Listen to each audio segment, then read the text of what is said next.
Program penelitian DRTPM tahun 2024 yang berjudul Optimalisasi Perbanyakan Fungi Mycorrhiza arbuscula VMA indigenus sebagai inokulum pupuk hayati, upaya mengatasi kelangkaan pupuk. Dengan tim peneliti yang diketuai oleh Ainur Laila STPMP dengan anggota Ika Karyaningsih, Rahma Widianti, Dea Lestari, dan Dik Saifullah. Beberapa permasalahan global dalam kehutanan dan pertanian meliputi ketergantungan pada pupuk kimia yang berkontribusi pada degradasi tanah dan pencemaran lingkungan.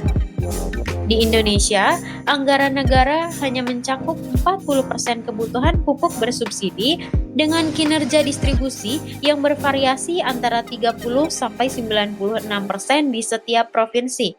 Hal ini dapat menghambat kemajuan sektor pertanian.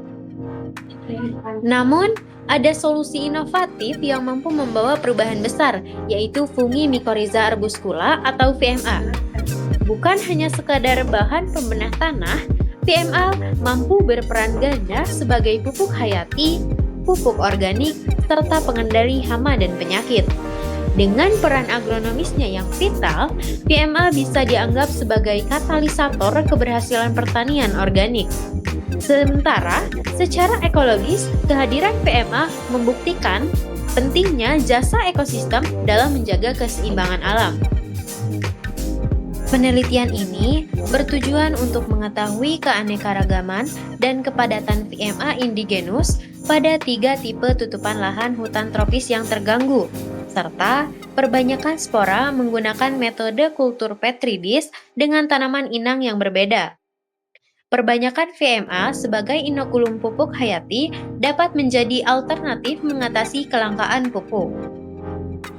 Pada tahapan metode penelitian, yang pertama, studi literatur dan persiapan alat dan bahan. Yang kedua, pengambilan inokulum VMA diambil dari 3 tipe tutupan lahan di bawah rizosfer tanaman. Yang ketiga, ekstraksi dan identifikasi spora VMA. Dan yang keempat, perbanyakan spora dengan kultur petri dish. Hasil penelitian ini menunjukkan terdapat 137 individu dan 26 spesies VMA yang termasuk ke dalam 4 genus. Yang pertama, Glomus, Scutellospora, Gigaspora, Acaulauspora, dan genus X. Densitas VMA berbeda nyata pada setiap tipe tutupan lahan, di mana densitas tertinggi didapatkan pada tutupan lahan pinus, disusul dengan tutupan lahan kaliandra, dan tutupan lahan campuran.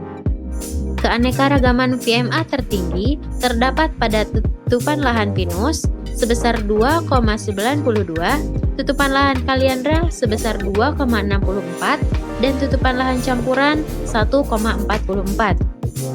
Persentasi munculnya HIPA sebesar 32,72%, sedangkan peningkatan jumlah spora sebesar 12,72%.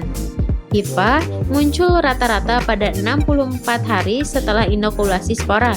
Glomus dan Gigaspora merupakan genus yang menghasilkan HIPA dan jumlah spora terbanyak. Pada penelitian ini, Puraria javanica menunjukkan keberhasilan kultur sebesar 46% lebih tinggi dibanding Paraserianthes falcataria sebesar 43%. Media tumbuh yang digunakan adalah zeolit yang berbeda dengan media tumbuh aslinya yaitu tanah. Hal ini juga diduga menyebabkan rendahnya tingkat keberhasilan kultur karena VMA membutuhkan adaptasi dengan media baru. Keberhasilan perbanyakan VMA dapat digunakan untuk konservasi dan pemanfaatannya sebagai pupuk hayati dalam bidang pertanian dan kehutanan. Oleh karena itu, diperlukan penelitian-penelitian selanjutnya untuk meningkatkan pertumbuhan VMA indigenus sebagai sumber inokulum pupuk hayati.